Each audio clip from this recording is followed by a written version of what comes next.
ESPN FC live on a Sunday. The final whistle has just gone at Stamford Bridge. Chelsea 0, Manchester City 2. Mark Donaldson alongside Janusz. Michallik, how did Manchester City perform today, Janusz, in their 2-0 win? What a game. I really don't know what to say about this game, to be quite honest, because I mean, it had to be the worst game of the round. We still have, one left tomorrow, so I can't imagine it's going to be any worse. But it just seems to me that Manchester City were in cruise control without having to be very good, right? I mean, that's the way I looked at it. You look at Chelsea squad, that for the most part, I mean, it was the strongest team. You could say, right? Reece James, I suppose, when healthy, he'd be in that lineup. And you're talking about Manchester City that were missing players like Stones and Walker, Foden, obviously not in the starting 11. Rodri, which is such a big piece of that team, as always. You could also make a case that they play without Kevin De Bruyne because he didn't really play well, didn't really have to. Even Bernardo Silva, although better than De Bruyne, nowhere near their best. So I think if you're Manchester City and you have such a tough assignment, knowing that all the big teams have won already, you're going to Stamford Bridge, it couldn't have been any easier, I suppose. Do you look at the Chelsea performance and think it was as good as Manchester City allowed them to be, or did you expect more with the players they have and the money that they have spent? Well, of course. I mean, look, I mean, it's going to be difficult to be successful under this management. Amongst all the chaos, we have to remember that amongst the chaos, there's a good team in there in Chelsea, right? I mean, if you look at 14, 15, 16 players, there's a good team, and it's just a question of putting this puzzle together. And it's always difficult in the beginning of the season. We all know that. It's a built-in excuse for everybody that you're not going to find the rhythm.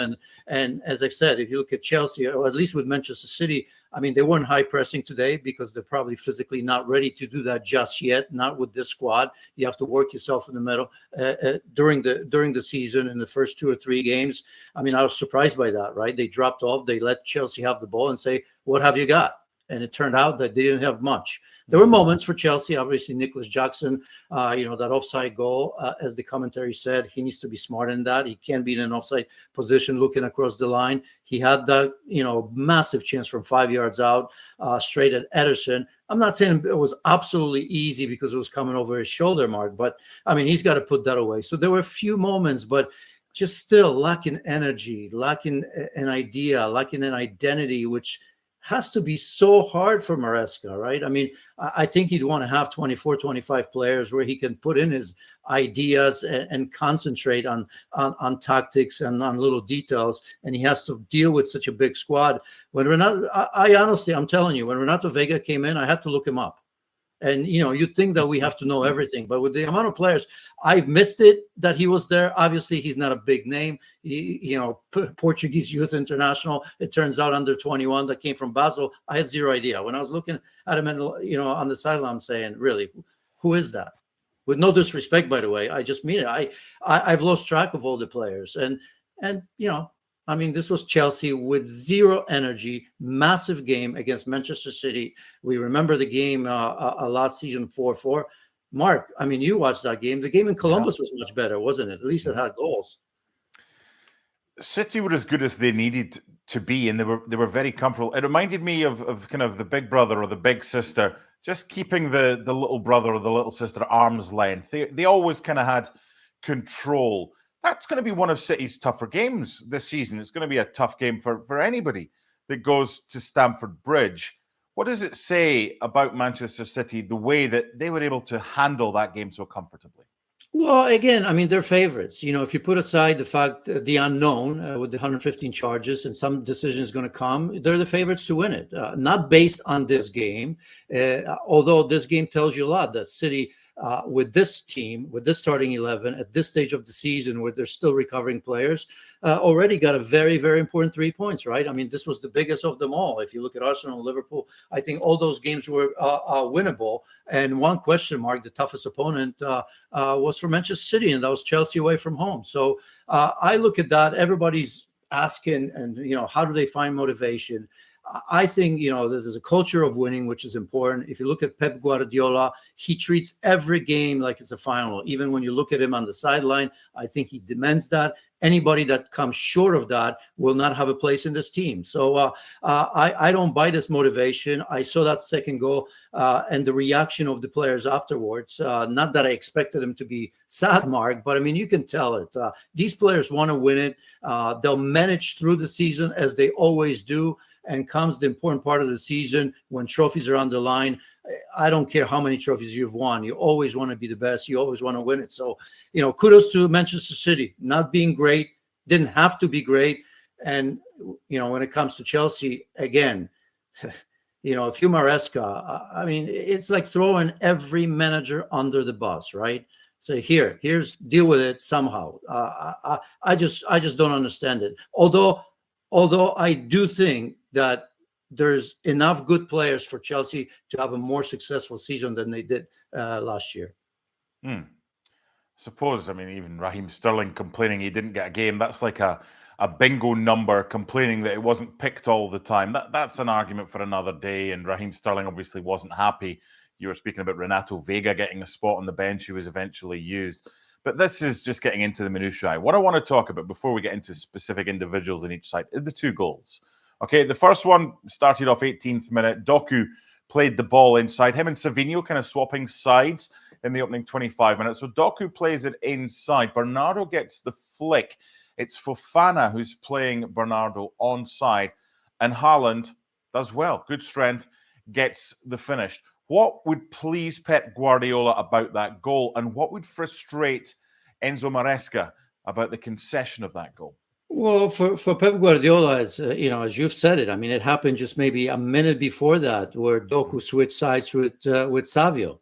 And Doku had a very, very tough time just before that with Cucurella. I mean, he was trying everything. Cucurella had him in his pocket. So when that switched, obviously he felt more comfortable in that position. I'm talking about Doku bringing that ball in. I still think there's a little bit of luck on that Bernardo Silva flick, right? It was played behind him. I can't imagine that he really wanted to flick it because he knew there was a player in behind. So, that's the positive. In terms of Chelsea and the negative, and obviously positive, Erling Haaland off to a good start again, just like he did last season. He did that a little bit earlier in the game. So that's the positives for Manchester City. For Chelsea, again, I mean, defensively, they're poor. When you talk about the midfield, Lavia, probably the only player that I felt did well. Caicedo, I think that would be concerned because he was lazy, by the way, on both goals. Because when Doku started to bring the ball inside, he was the one that just basically let him go.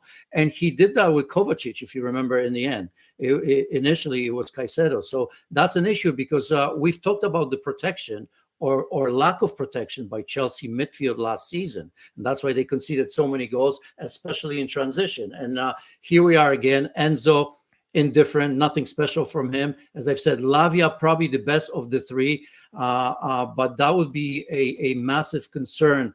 I'm not sure who you said kept him on side, but I think it was Colwill next to Haaland. It was Fofana who was playing Bernardo on side. Right, but it was Colwill, I think, that had Haaland initially. That flick obviously didn't help him, but I think he was in the wrong position to begin with, flick or not.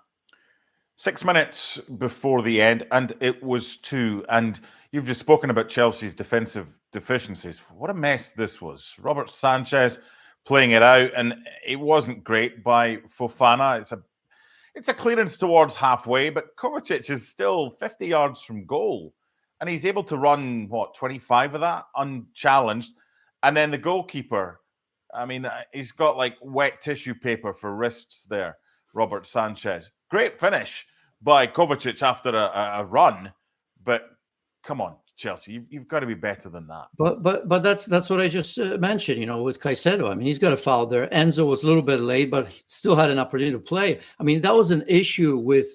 Mark, look at this Chelsea team right now, and we talk about leadership, because it's such an easy thing to go to. But there's a difference between leadership and character. Did you see any sort of character from Chelsea? If I had to tell you, show me a player like even, Rodri or Bernardo Silva or Kevin De Bruyne. Well, I don't know if Kevin De Bruyne is always the best example, but if you look at every Premier League team or any team, there's always 3 or 4 players that have that something special. When things don't go well, when you need a little bit of extra energy, when you need that unbelievable tackle just to wake the team up, there's nothing there. I mean, okay, these are young guys, but that's by choice, right? You bring in all these players.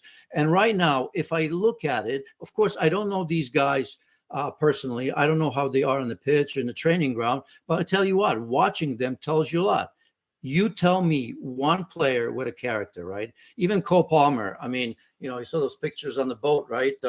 He looked like he was still on it, by the way, during this game. And I don't know if I want to go to him because he was such an important player. And just like at Manchester City, the players are not ready for the season just yet. But, if you throw him out there, then you have an expectation.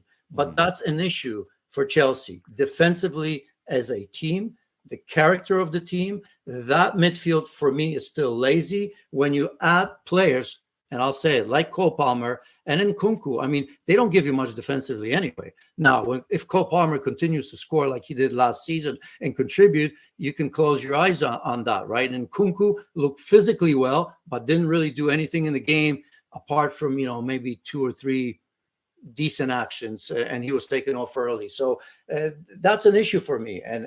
But I feel for Maresca. I do. Every manager knows that, right? You just want to know your team. You want to implement your ideas. You want to work with a smaller group of players. And here we are. I mean, I can't even imagine what that training is, because for a manager, it's very difficult to look at players in the eye, isn't it, Mark? Right? I mean, think about it. You have to he says, hey, we get paid a lot of money. I think he said that about Sterling, that he had to make a tough decision. That's what he's getting paid for. Yeah. But, that's easier said than done. And I'm sure Maresca now comes to training. He sees 40 players, Mark. And, even as a player, you're a person, you kind of say, hey, these guys aren't even in the stands. Of course. I want to end with focusing on individuals, 2 from each side. And I kind of touched on Robert Sanchez.